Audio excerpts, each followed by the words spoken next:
បាទសូមជម្រាបសួរដល់បងប្អូនទាំងអស់គ្នាដែលកំពុងតែទស្សនានៅ Channel របស់ខ្ញុំបាទដែលនិយាយអំពីការងារប្រទេសជប៉ុន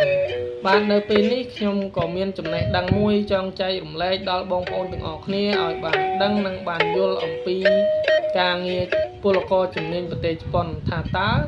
ពលករជំនាញប្រទេសជប៉ុនហ្នឹងមានប៉ុន្មានកម្រិតហើយអ្វីខ្លះដូច្នេះខ្ញុំក៏សូមនាំបងប្អូនទាំងអស់គ្នាទៅស្ដាប់នៅការបកស្រាយរបស់លោកគ្រូហងសម្បត្តិដែលជានាយកសាលានៃសាលាភាសាជប៉ុនហត្ថរិបាទដូច្នេះយើងទៅស្ដាប់គាត់បកស្រាយអំពីការងារប្រទេសជប៉ុនជាពលករជំនាញទាំងអស់គ្នាបាទ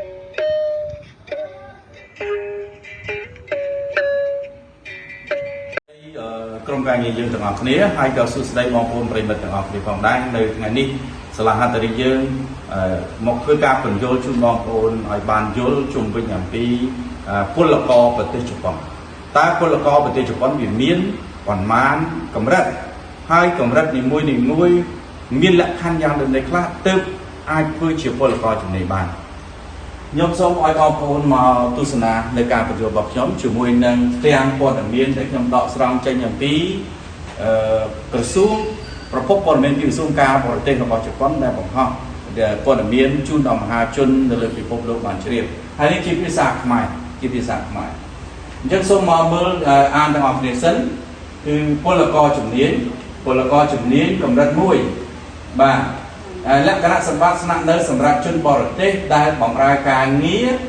ដែលទាមទារជំនាញដែលត្រូវការចំណេះដឹងឬបទពិសោធន៍ក្នុងកម្រិតគួរសម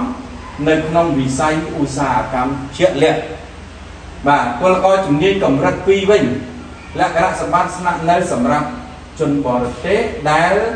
បម្រើការងារដែលទាមទារជំនាញដែលមានភាពស្ទាត់ជំនាញនៅក្នុងវិស័យឧស្សាហកម្មជាក់លាក់ដែរអញ្ចឹងនិយមន័យទៅលើពលករជំនាញទោះបីជាកម្រិត1ក្តីកម្រិត2ក្តីគឺយើងសរុបន័យគឺប្រហាក់ប្រហែលគ្នាតែម្ដងប្រហាក់ប្រហែលគ្នាត្រង់ថាលក្ខណៈសម្បត្តិសម្រាប់ជនបរទេសដែលបម្រើការងារទាមទារជំនាញដែលមានចំណេះដឹងឬបទពិសោធន៍កម្រិតគួរសមក្នុងវិស័យឧស្សាហកម្មជាក់លាក់ហើយពលករជំនាញកម្រិត2ក៏នៃប្រហាក់ប្រហែលគ្នានឹងដែរណាប្រហែលគ្នាដែរគឺផ្ដោតទៅលើមានជំនាញជាក់លាក់ឥឡូវខ្ញុំមើលប្រៀបធៀបយើងនិយាយពីរយៈពេលស្នាក់នៅនិងធ្វើការប្រទេសជប៉ុនមានរយៈពេលប្រមាណពលករជំនាញកម្រិត1បាទសរុបរហូតទៅដល់យូរបំផុត5ឆ្នាំបាទវីដេអូបាទបង្វែរកាមេរ៉ាខាងខ្លះបាទស្នាក់នៅពលករជំនាញកម្រិត2វិញគឺថាពន្យាបានដោយគ្មានកំណត់ការស្នាក់នៅអតិបរមាយល់ទេអត់មានថាត្រូវតែ5ឆ្នាំទេគឺមានរយៈពេលពន្យាដោយគ្មានកំណត់ការស្នាក់នៅអតិបរមាមានន័យថាពួកគាត់ស្ទើរតែអាចរស់នៅធ្វើការនៅប្រទេសជប៉ុនស្ទើរពេញមួយជីវិតណាស្ទើរពេញមួយជីវិតបាទដល់កម្រិតជំនាញសូមមើលកន្លែងនេះឲ្យច្បាស់ពលករជំនាញកម្រិត1ពិនិត្យដោយការប្រឡងជាដើមចំពោះជនបរទេសដែល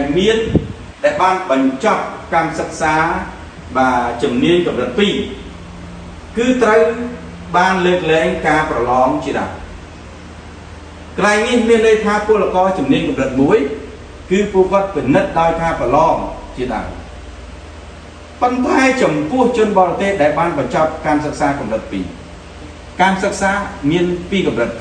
ចប់3ឆ្នាំហៅថាកម្រិត1ចប់ថែម2ឆ្នាំទៀតហៅថាកម្រិត2អញ្ចឹងបើគាត់ចប់5ឆ្នាំនេះយើងនិយាយស្រួលទៅចប់5ឆ្នាំណាគឺត្រូវបានលើកលែងការប្រឡងស្នាតណាបាទលើកលែងការប្រឡងពលករជំនាញកម្រិត2វិញពិនិត្យដោយការប្រឡងជាដើមមានន័យជំនាញគឺពិនិត្យដោយការប្រឡងយល់ទេបាទពិនិត្យដោយការប្រឡងមានន័យថាគាត់ត្រូវតែប្រឡងដូចជាករណីសិស្សរបស់លោកគ្រូហ៊ឿនត្រូវតែប្រឡងយកជំនាញកម្រិត2ណាហើយនឹងសិស្សព្រឹកមិញដែលគាត់អញ្ជើញមកគាត់ត្រូវតែប្រឡងយកជំនាញកម្រិត2ឲ្យជាប់ទើបបានឱកាសបន្តធ្វើពលករជំនាញកម្រិត2ពួកគាត់ធ្វើសិក្ខាកាម3ឆ្នាំហើយពលករកម្រិត1 75ឆ្នាំហើយចឹងតែអត់មានគឺអត់មានសិទ្ធិបន្ត ពលករកម្រិត2ទេយើងយល់តែហ្នឹងយើងនិយាយពីជំនាញកម្រិតសមត្ថភាពភាសា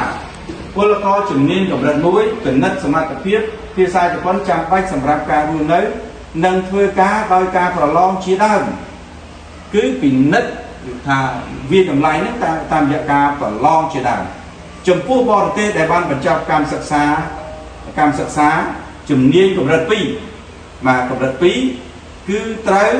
លើកលែងការប្រឡងជាដើមយល់កន្លែងហ្នឹងថាអីក៏ត្រូវការមានឆ្លងកាត់ការពិនិត្យនិងការប្រឡងដែរលើកលែងតែចំពោះបរទេសដែលបញ្ចប់ការសិក្សាជំនាញកម្រិត2មានន័យថា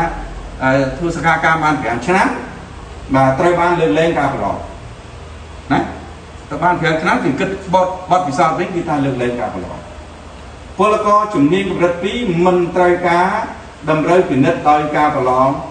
បាទជាដើមឡើយវាអត់មានការប្រឡងអីទេអាហ្នឹងតើតើនឹងភាសា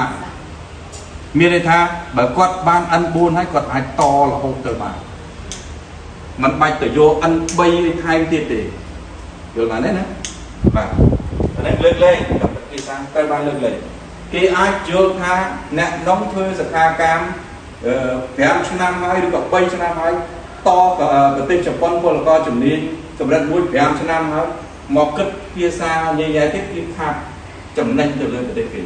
កម្លាំងការងារអញ្ចឹងគេលើកលែងដែរយល់ទេមែនទេបាទការនៅជាមួយគ្រូនៅការនៅគ្រួសារមកជាមួយការនាំគ្រួសារមកជាមួយសំទុក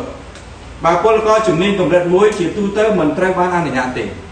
ពលករជំនាញកម្រិត1មិនអនុញ្ញាតឲ្យយកគ្រួសារមកជាមួយទេពលករជំនាញកម្រិត2អាចបំពេញលក្ខខណ្ឌតម្រូវប្តីឬប្រពន្ធកូនរហូតដល់កូនបាទណាបាទអញ្ចឹងនេះគឺជាព័ត៌មានដ៏ល្អបំផុតសម្រាប់បងប្អូនប្រិយមិត្តទាំងអស់គ្នាបាទត្រូវយល់ដឹងជុំវិញអំពីបាទឱកាសបាទសូមបាទបាទឱកាសដែលប្រទេសជប៉ុនបានផ្ដល់ឲ្យទៅដល់បរទេសទាំងអស់ជាពិសេសយុវជនខ្មែរយើងបាទគឺយើងអាចទៅធ្វើការក្នុងន័យនេះគឺថាចិត្តមួយជីវិតបាទទៅធ្វើការប្រទេសជប៉ុនអញ្ចឹងខ្ញុំសូមធ្វើសាលាភាសាជប៉ុនហត្ថរីរបស់យើងសូមធ្វើការបញ្យល់ជូនដល់បងប្អូនប្រិយមិត្តបានយល់ប៉ុណ្ណឹងសូមអរគុណហើយចង់បានការងារចង់ទៅធ្វើការប្រទេសជប៉ុនដែលមានសាលាភាសាជប៉ុនរៀបចំគម្រោងនិងមានការសហការរៀបចំដល់ប្រសានោះសូមចាត់ចូលមកកាន់សាលាយើងនៅបាទទល់មុខសាកលវិទ្យាល័យកសិកម្មប្រការនោះសូមអរគុណនៅពេលនេះបងប្អូនទាំងអស់គ្នាបានសម្ដាប់រួចមកហើយនៅការបកស្រាយរបស់លោកគ្រូហងសម្បត្តិដែលជានាយកប្រតិបត្តិនៃសាលាភាសាជប៉ុនហត្ថរីបាទដែលគាត់និយាយអំពីថាតើអ្វីទៅជាពលករជំនាញប្រទេសជប៉ុនហើយពលករជំនាញប្រទេសជប៉ុននេះមានប្រមាណកម្រិតបាទដូច្នេះគាត់បានបកស្រាយជូនបងប្អូនរួចរាល់ហើយនៅពេលនេះខ្ញុំក៏សូមឲ្យបងប្អូនជួយចុច like ចុច subscribe ហើយនឹង share ចែករំលែកព័ត៌មាននេះជូនដល់បងប្អូនដែលគាត់មិនទាន់បានដឹងទាំងបងប្អូនដែលគាត់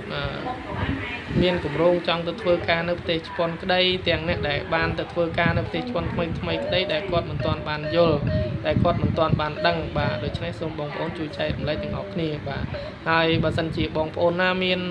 ចំណាប់អារម្មណ៍ចង់ទៅធ្វើការនៅប្រទេសជប៉ុនអាចទំនាក់ទំនងមកជើងខ្ញុំអាស័យដ្ឋាននៅជិតសាលាកសិកម្មចំការដូងនៅក្នុងបរិយាផ្ទះល្វែងចំការដូងកសិកម្មបាទហើយសម្រាប់លេខទូរស័ព្ទទំនាក់ទំនងខ្ញុំនឹងដាក់នៅលើវីដេអូបាទនៅចុងក្រោយហើយនៅពេលនេះខ្ញុំក៏សូមអរគុណដល់បងប្អូនទាំងអស់គ្នាម្ដងទៀតហើយសូមជម្រាបលាជួបគ្នាឱកាសក្រោយបាទបាយបាយ